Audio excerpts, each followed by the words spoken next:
How can you add negative keywords to your Amazon ads, both for live existing campaigns as well as when you're setting up new ad campaigns? I'm David Goldenberg, the founder of 11 Ads for Brands. Watch this to learn how to greatly increase your Amazon ads profitability by adding negative keywords to your PPC campaigns. Negatives increase your profitability by blocking clicks from people who are not likely to buy. We'll see three things: how to find negative keywords even before you've run any ad campaigns. Second, how to use your ad data after you've run ad campaigns to find negatives. And third, how to add those negatives to your campaigns, both in sponsored products and sponsored brands. But we'll also see how to do this in bulk using AI, so you don't have to get your hands dirty with spreadsheets. Plus, watch this through to the end, and I'll give you an AI skill that will help you automatically find the best keywords to double down on and the worst keywords to make sure you negate without pouring through rows and rows of search term data, even with huge accounts. So over here, let's see how I can find new negative keywords to add to my campaigns, even before I've run any ad campaigns at all. I just need to open up Amazon and see what Amazon search bar suggests when I enter my desired target keywords. Now, since Amazon is suggesting these, there's a lot more chance that this is what will get searched. So let's say I'm looking for a side table. So I'll start writing side table, and immediately I can see here side table's living room, side table's bedroom, side table for couch, side table lamp. Now, if I'm not selling a side table lamp, there's going to be a problem if I target side table with phrase match or broad match, because those kinds of match types can match to somebody searching for side table lamp. Likewise, if my side table doesn't have drawers, right? Why would I want to allow my keywords to match to that customer search term? The keyword is what you target, the search term is what they actually type in. And you would go through the other suggestions here with the same kind of mentality. Is this relevant to my product? Is this not relevant? And you can see also some related search terms that they're gonna work with AI, small spaces, trending, right? Now, this is just scratching the surface because there's a lot more suggestions that Amazon isn't showing here. But you can get a lot more deep in your negatives with this trick. Like, I'm gonna start writing A. Oh, and now I get all the suggestions for A. Depending how far I want to go with this, I can go AB, right? Above ground pool. I don't know why you'd have a side table for an above ground pool, but abstract is a more likely thing. You can do this for B, BA. BB is probably not so likely, right? Why would you have a side table for BBQ? I don't know, maybe for the barbecue itself. BC, etc. Okay. You can also set up your Claude tool to automatically go and get these suggestions from Amazon, or you can have virtual assistants do it and build that list out for you if you feel it's not the best use of your time.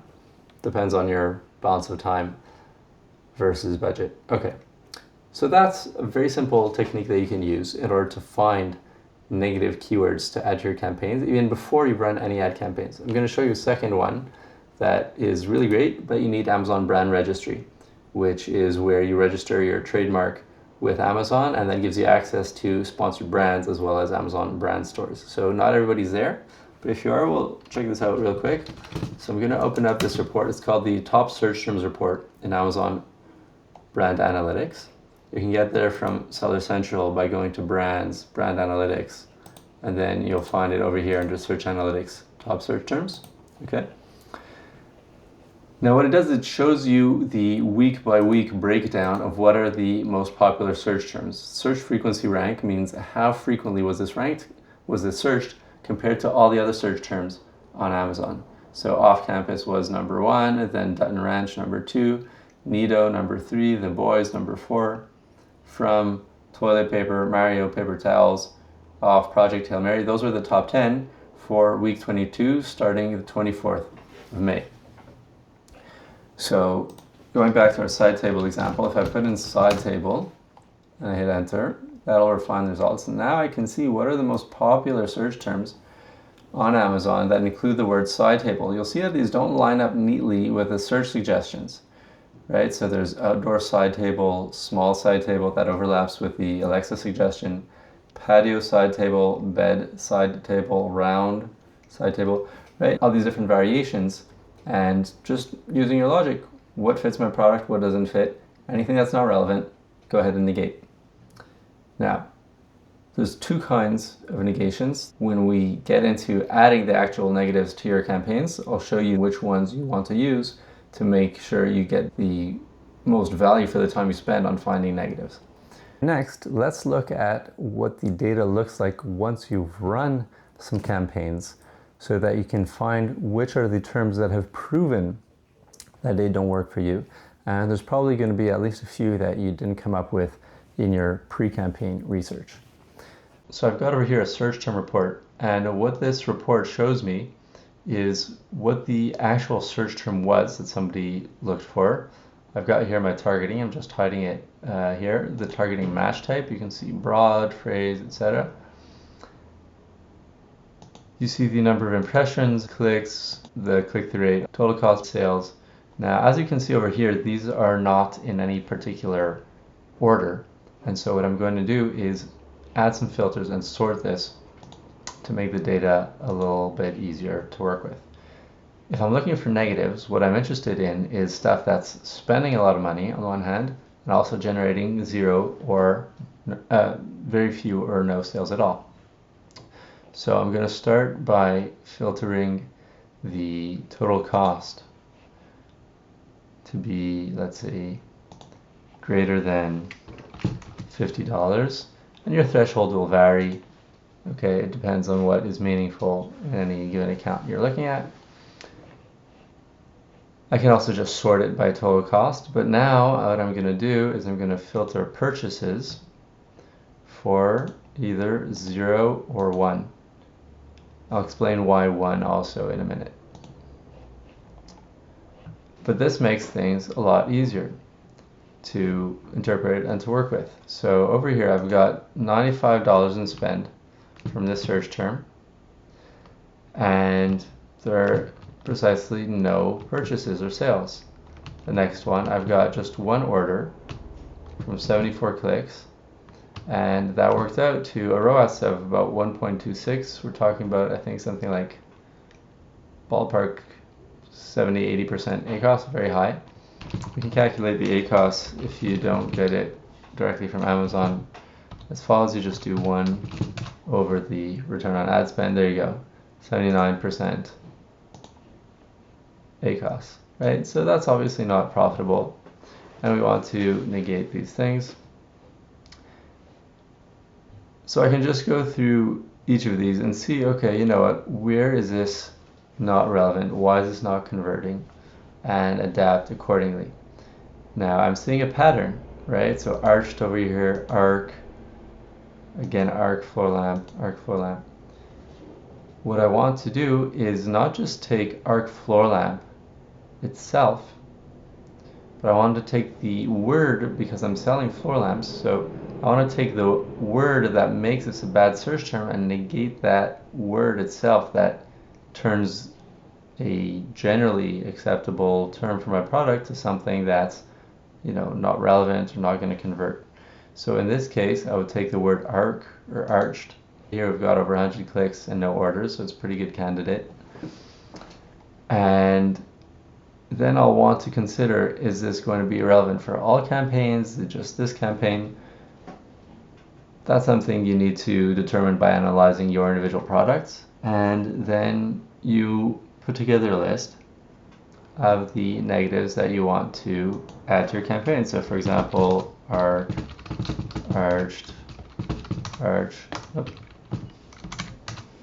okay. And that will help me to avoid these search terms, not just in the campaigns where they showed up, but also in all future campaigns that I run. And this idea is something we like to call a keyword library. And the more you build this up over time, the more money you'll save right from the get-go when setting up campaigns. So let's see how you actually go ahead and add negatives to your account so that you can save that money preemptively, avoid the bad keywords, avoid the bad search terms.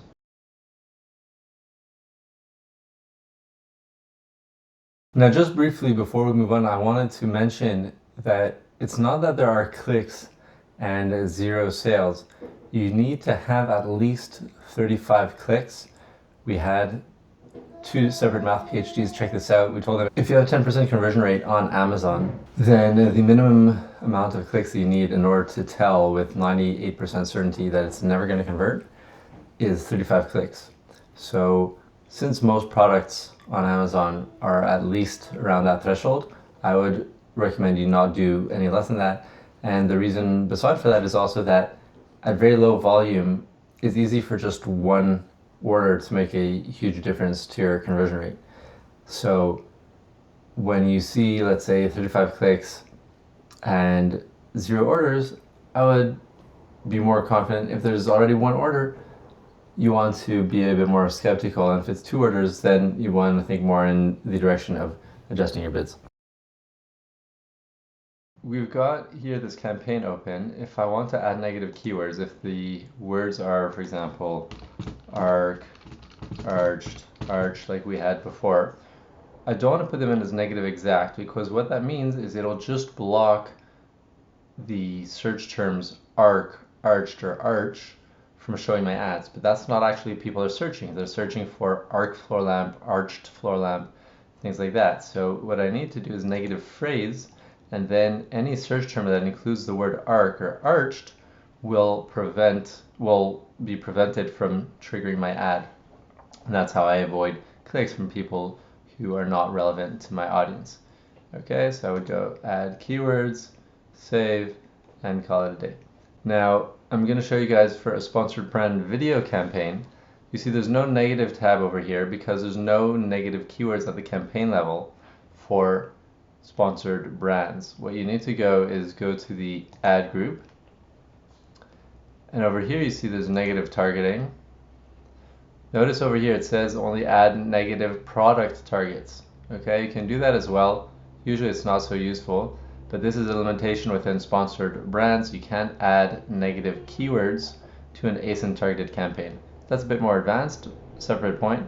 With sponsored products, you can do it by adding at the campaign level. There's campaign negative targeting, and there's also ad group level targeting. Let me just show you at the campaign level, you've got this negative targeting, but if I go down to the ad groups, I could also add in at the ad group level my negative targeting in a sponsored product campaign. So I could do negative keywords. If I click on negative products, I can add negative products.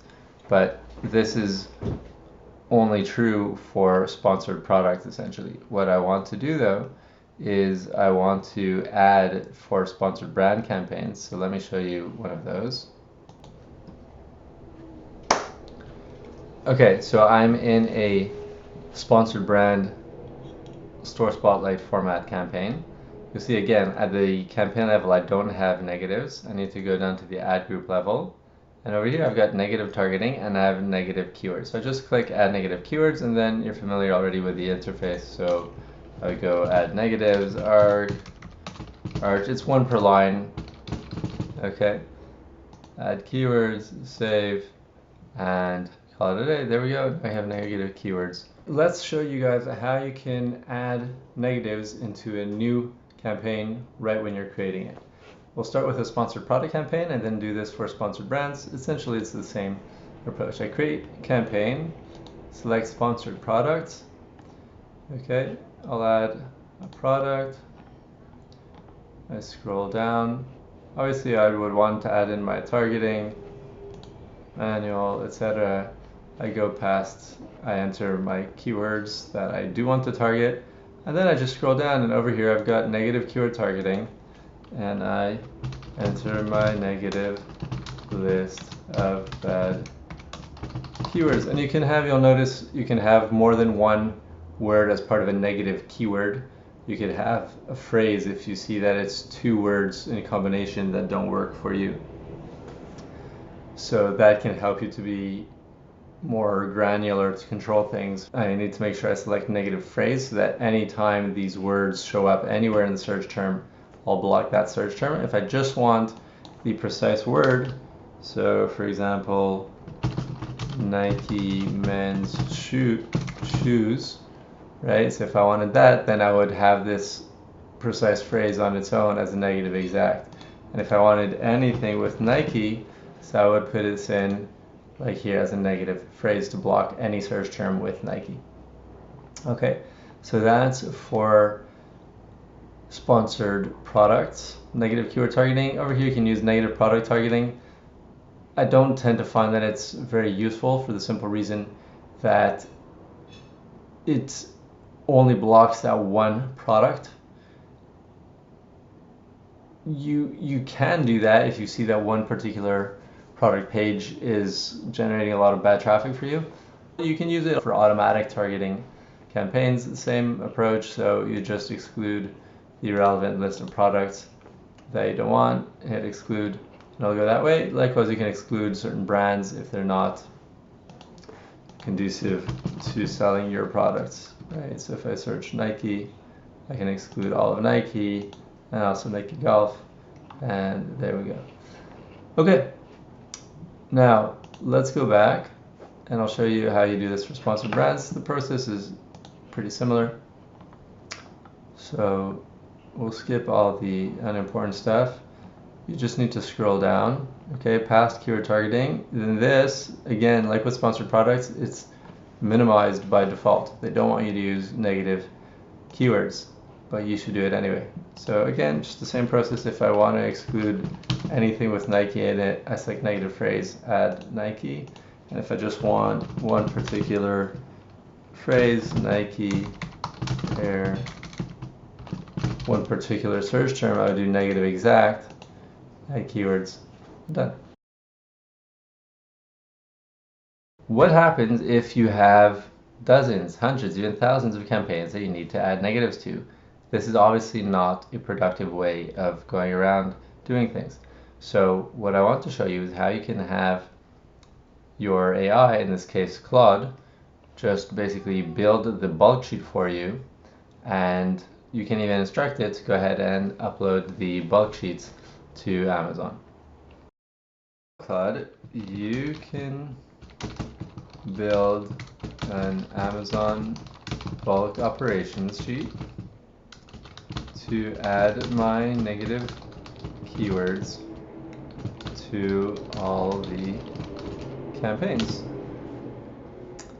I'm sharing my keyword library as a spreadsheet here with you. It has columns indicating what are bad keywords for each product. That, along with the bulk operations sheet I've downloaded and uploaded here, to create a bulk that negates all these keywords, all these bad keywords from the library in all my campaigns. And you could specify you just want to do it for some portion of the campaigns or for a portfolio, whatever it is, and Claude can go ahead and do that. So I click plus sign, add my files or photos. Okay, here's the keyword library, and add files or photos. My bulk, I think, is around here somewhere in the downloads folder. There we go. Okay.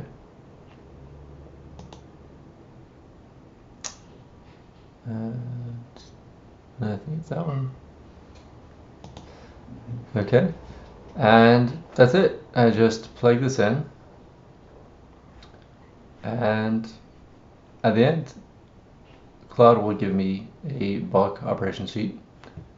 I download it, upload it to Amazon, and we're good. So if you're not familiar, I'll just back up real quick. Within the campaigns you can go over here to bulk operations.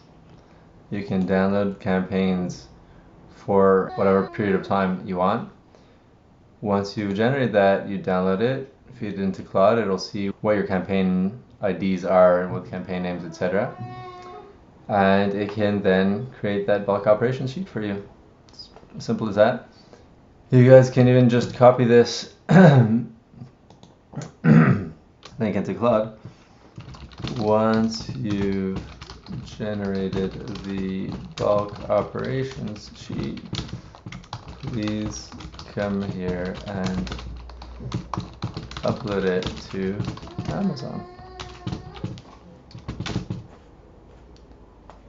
I want to share with you guys an AI skill that you guys can use to get the same thing that I've got over here on my screen. So what we have here is a processed search term report broken down by each individual word or string of text, and the sum of all the metrics for that word or text, as well as the recalculated ratios based on those sums. So we see all the impressions that were obtained for all the search terms that included this word. Then the viewable impressions, the clicks, spend, sales, orders, units, everything you can think of. But there's also extra metrics that Amazon doesn't give you by default. So we've calculated the conversion rate, the average order value, and especially super valuable for bidding, sales per click. It's even more valuable than just bidding. You can use this also to help you prioritize what keywords you put in your headlines, especially with the new product titles that Amazon's cutting down to 75 characters for the main title and then relegating everything else to a subtitle. You want to know which keywords deserve your 75 characters. Well, if I sort by sales per click, I go largest to smallest, and then I filter for a decent number of clicks. Let's say number filter greater than. Okay, and now I've got sales per click sorted, high to low, and we can see all these different search terms. These are the most valuable terms for this advertiser, and these are the ones that they should be prioritizing in their product listings, as well as making sure they're on top of them with their advertising. Now the other way around is also true. If I want to see what is wasting a lot of my budget, I just sort this smallest to largest, and then boom, I've got things like this. This generated 100,000 impressions, 183 clicks, and wasted $100 in spend, another $94 in spend, $190 in spend. It's saying boom, boom, boom. Like, I can just go through this and easily build out a large library of negatives and have Claude upload this to my Amazon campaigns and avoid all this bad traffic for me. But it gets even better. Hold on. I asked Claude to give this to me, not just at the brand level, but even for individual products. Here we go. You ready for this? So here we have it for the brand level, okay, for the product line. But here you have it also. Look at this product note down to individual products. How awesome is that? If you want to get the skill that you just plug into Claude and say, hey, here's my search and report, analyze it like this, and give me this data output, check out the link in the description below.